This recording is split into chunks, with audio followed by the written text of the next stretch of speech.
بسم اللہ الرحمن الرحیم۔ السلام علیکم۔ عموماً والدین یہ سوال کرتے ہیں کہ پیرنٹنگ کیسے کی جائے، اولاد کی تربیت کیسے کی جائے، اور اولاد کی تربیت کے حوالے سے ہر جوڑا، ہر ماں اور باپ اور خاندان اور معاشرہ وہ پریشان بھی رہتا ہے، اور خصوصاً آج جب کہ وقت بہت تیزی کے ساتھ گزر رہا ہے اور بچے پر بہت ساری فورسز وہ اپلائی ہو رہی ہیں اور بچے کو بہت ساری معلومات مختلف ذرائع سے ملتی ہیں، تو والدین کی تشویش بعض اوقات بجا بھی ہوتی ہے کہ بچوں کی تربیت کیسے کی جائے۔ اس حوالے سے سب سے پہلے تو ہمیں یہ ذہن میں رکھنا چاہیے کہ اللہ رب العالمین نے قرآن پاک میں اس حوالے سے ہمیں کیا احکامات دیے ہیں، اور نبی کریم صلی اللہ علیہ وسلم نے اس بارے میں ہمیں کیا ہدایات دی ہیں۔ اور اس کے ساتھ ساتھ میں انشاءاللہ آپ کے سامنے 5 ایسے اصول رکھوں گا جن کو اگر ہم سامنے رکھیں گے تو تربیت کا یہ مرحلہ ہمارے لیے دشوار نہیں ہوگا بلکہ دلچسپ بن جائے گا۔ لیکن اس کے لیے آپ کو میرے ساتھ مکمل اس نشست میں رہنا ہوگا اور 8 10 12 منٹ تک میری بات کو غور سے سننا ہوگا۔ سب سے پہلے تو قرآن پاک میں اللہ تعالیٰ اہل ایمان سے مخاطب ہے کہ قو انفسکم و اہلیکم نارا، اے ایمان والو اپنے آپ کو اور اپنے گھر والوں کو آگ سے بچاؤ۔ گویا آخرت کی جواب دہی کے لیے نہ صرف خود تیار رہو بلکہ اپنی اولاد کو اور اپنے گھر والوں کو بھی اس کے لیے تیار کرو۔ اسی طرح قرآن پاک میں یہ آیت بھی ہمیں ملتی ہے کہ وَأْمُرْ أَهْلَكَ بِالصَّلَاةِ وَاصْطَبِرْ عَلَيْهَا، اپنے گھر والوں کو نماز کا حکم دو اور خود بھی اس کی پابندی کرو۔ وہ دینی فرائض، اس کی ادائیگی اور اس کے لیے اہتمام، یہ بھی گھر کے سربراہ اور گھر کے بڑے کا نہ صرف یہ کہ خود فریضہ ہے بلکہ اس سے پوچھا جائے گا کہ گھر کے دیگر افراد نے جو فرائض دینی ہیں وہ ادا کیے تھے یا نہیں کیے تھے۔ اسی طرح نبی کریم صلی اللہ علیہ وسلم کا وہ مشہور ارشاد کہ آپ نے فرمایا کلکم راع وکلکم مسئول عن رعیتہ، تم میں سے ہر ایک نگہبان ہے، تم میں سے ہر ایک نگران ہے۔ راعن کہتے ہیں چرواہے کو، تم میں سے ہر ایک چرواہا ہے، اور تم میں سے ہر ایک سے اس کی جو زیر ملک بھیڑ بکریاں ہیں ان کے متعلق پوچھا جائے گا، یعنی تم میں سے ہر ایک کے نگرانی میں جو لوگ ہیں ان کے متعلق ان سے پوچھا جائے گا۔ اب آتے ہیں ان 5 اصولوں کی طرف جو میں نے شروع میں آپ کے سامنے ذکر کیا۔ پہلا اصول تو یاد رکھیے، پہلا اصول یا پہلی بات اس ضمن میں کہ یہ تربیت کا فریضہ کوئی آپشنل فریضہ نہیں ہے کہ والدین نے کر لیا تو ٹھیک ہے اور نہ کر لیا تو تب بھی ٹھیک ہے، بلکہ قرآن کی جو آیات میں نے آپ کے سامنے پڑھی ہیں، نبی کریم صلی اللہ علیہ وسلم کی جو حدیث اور اس طرح کی اور بہت ساری روایات موجود ہیں، ان سے یہ بات بالکل واضح طور پر سامنے آتی ہے کہ تربیت کرنا، اولاد کو ان ادب سکھانا، اولاد کو دین سکھانا، اولاد کو اچھے اخلاق سے آراستہ کرنا، یہ والدین کا فریضہ ہے، اور اگر وہ یہ فریضہ ادا نہیں کریں گے تو وہ ایک فرض کی کوتاہی کریں گے اور اس کے بارے میں ان سے پوچھا جائے گا، وہ مسئول ہوں گے۔ دوسری بات یہ ہے جو تربیت کے ضمن میں یاد رکھنی چاہیے کہ والدین کا جو ذوق تربیت ہے وہ اچھا ہونا چاہیے۔ بدقسمتی سے آج کے معاشرے میں ہمارے والدین کے اندر تربیت کا وہ ذوق باقی نہیں رہا۔ اسلاف کے حوالے سے جب ہم تاریخ کا مطالعہ کرتے ہیں تو ہمارے اسلاف میں بچوں کے حوالے سے ایک بہت اعلیٰ ذوق پایا جاتا تھا تربیت کا، اور اس کے بہت سارے مظاہر ہمارے سامنے موجود ہوتے تھے۔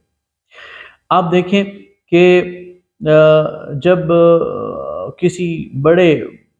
عالم یا کسی بڑی فقیہ کی حالات زندگی کو جب ہم مطالعہ کرتے ہیں تو ہمیں نظر آتا ہے کہ اس کے والدین نے، ان کے والدین نے ان پر پوری توجہ دی، بنیادی تعلیم ان کے والد نے انہیں دی، والدہ کی گود سے انہوں نے بہت ساری چیزوں کو سیکھا، مثلا سچ بولنا والدہ کی گود سے سیکھا، امانت اور دیانت والدہ کی گود سے سیکھی۔ تو والدین کا جو ذوق تربیت ہے، والدین کا تربیت کے حوالے سے جو دلچسپی ہے وہ بہت اہم ہے، اور یہ والدین میں جتنی زیادہ ہوگی اتنا ہی اس کا بچوں پر اثر ہوگا، اور یہ ذوق جتنا کم ہوگا تو بچوں پر اس کا اثر اتنا ہی کم ہوگا۔ یہ بات تو بالکل مشہور ہے کہ والدین بچوں کی تربیت کے لحاظ سے انہیں پرانی کہانیاں سنایا کرتے تھے، قصص الانبیاء سنایا کرتے تھے، حکایات سنایا کرتے تھے، اور اس حوالے سے خواتین کی بھی پوری تربیت کی جاتی تھی کہ انہوں نے نئی نسل کو کیسے آگے لے کر چلنا ہے،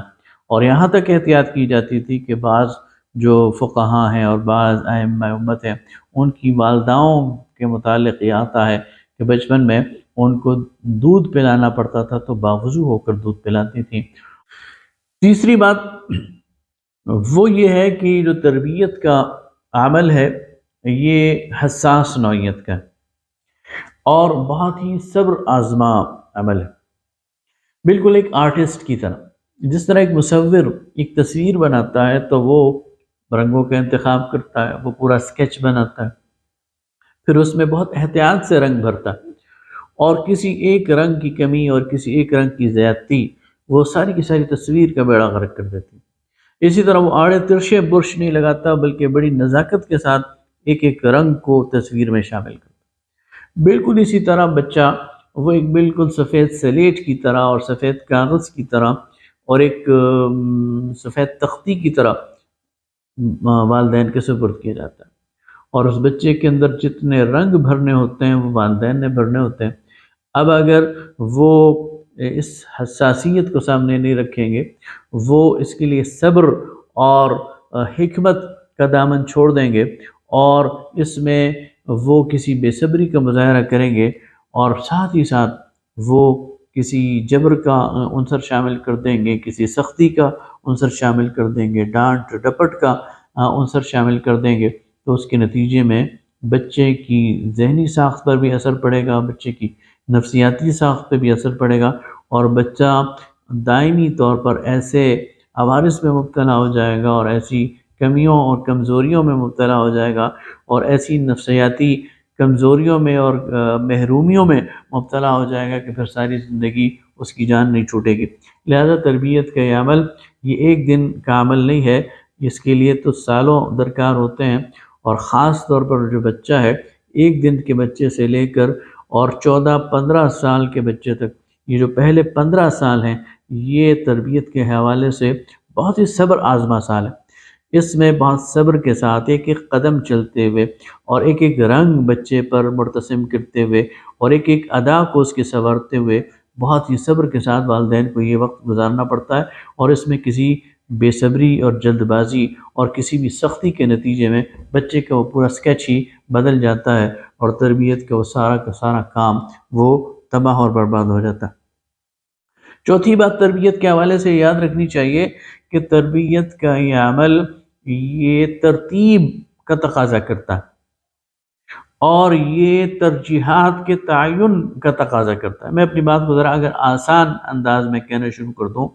کہ ایک بہت چھوٹے بچے سے آپ وہ مطالبہ کر لیں جو بڑے سے آپ کرتے ہیں تو یہ آپ اس بچے کے ساتھ زیادتی بھی کرتے ہیں، اور تربیت کے حوالے سے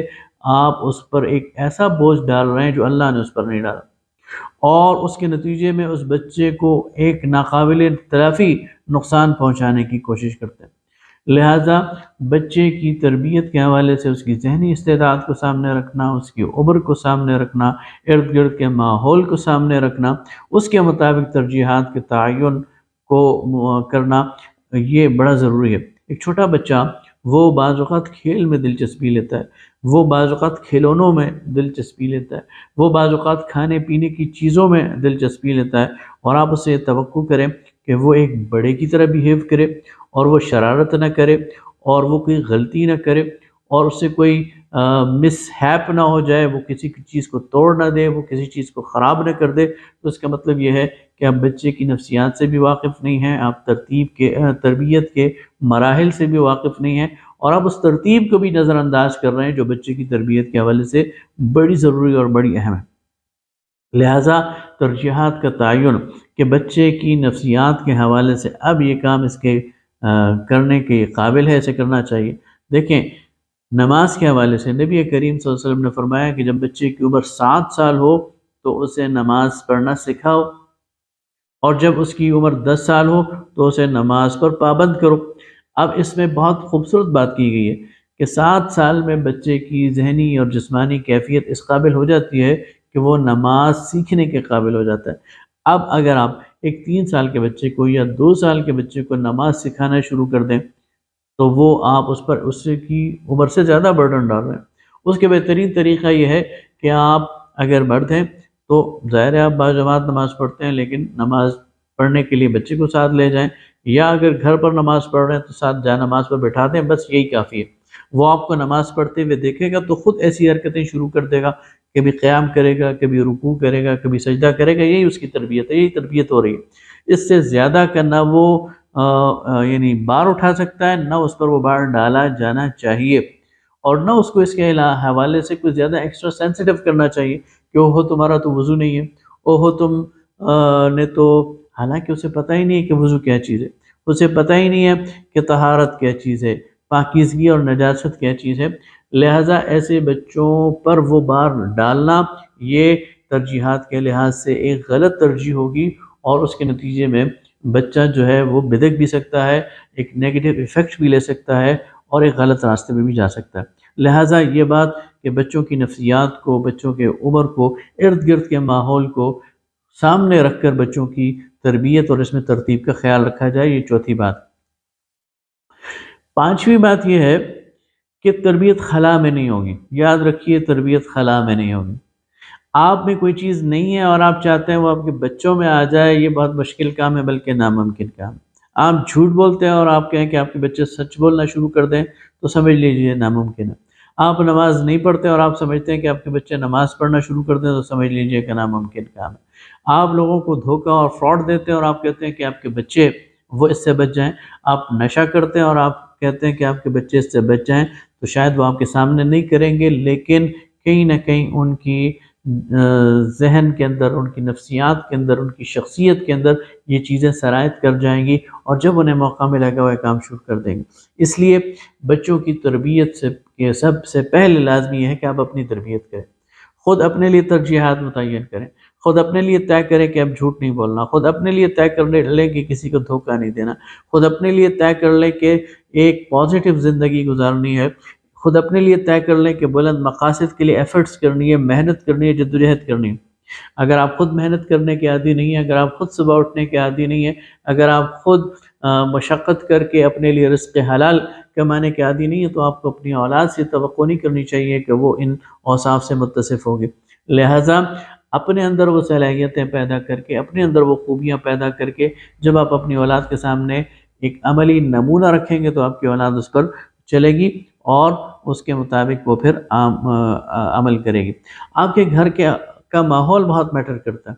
آپ کے گھر کا ماحول کیسا ہے، آپ کے میاں بیوی کے تعلقات کیسے ہیں، آپ کے اپنے والدین کے ساتھ تعلقات کیسے ہیں، آپ کے اپنے بھائیوں بہنوں کے ساتھ تعلقات کیسے ہیں۔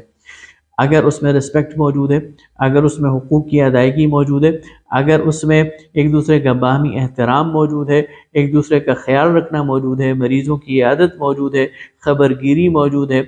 جو مفلوق الحال ہیں ان کی مالی معاونت موجود ہے، تو یہ ساری چیزیں آپ کے کہے بغیر آپ کی اولاد میں آ جائیں گی۔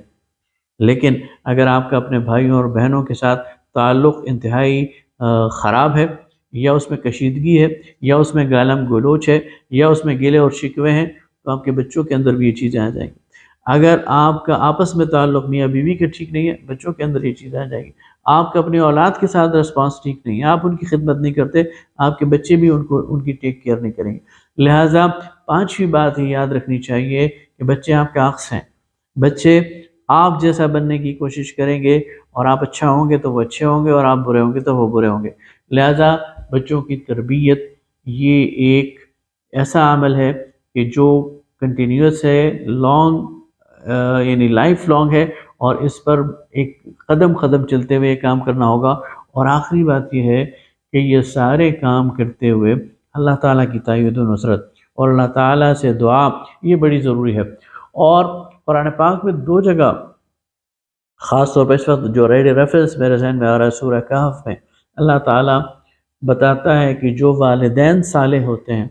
جو والدین نیکوکار ہوتے ہیں، اللہ تعالیٰ نہ صرف یہ کہ ان کی اولاد کی پرورش کرتا ہے، ان کی اولاد کو ان کی آنکھوں کی ٹھنڈک بناتا ہے، بلکہ ان کی وفات کے بعد بھی ان کی جو ہے وہ خیال رکھتا ہے۔ وہ واقعہ تو سورہ کہف کا آپ کو یاد ہوگا کہ 2 یتیم بچوں کے خزانے پر ایک دیوار تھی، وہ گرنے والی تھی، تو حضرت خضر نے اس کو سیدھا کر دیا، اس کو مرمت کر دی، اور پھر بعد میں بتایا کہ یہ 2 یتیم بچوں کی کا خزانہ تھا، وَأَبُوهُمَا صَالِحًا، اور ان کا والد وہ نیکوکار آدمی تھا، تو اللہ تعالیٰ نے اس کی جو اولاد ہے اس کی حفاظت کی ہے۔ تو آپ نیکوکار ہوں گے، آپ اور میں تقویٰ کی روش پر چل رہے ہوں گے، آپ اور میں اللہ تعالیٰ کی رضا کے لیے کام کر رہے ہوں گے، اللہ تعالیٰ ہماری اولادوں کو اس دنیا کے اندر ضائع نہیں کرے گا،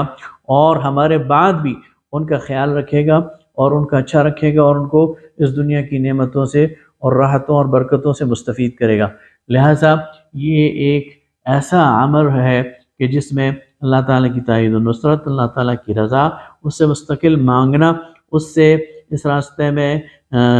مدد طلب کرنا، یہ بھی بڑا ضروری ہے۔ یہ سارا کچھ کریں گے تو انشاءاللہ نوجوان نسل کی بہت اچھی تربیت کر سکیں گے۔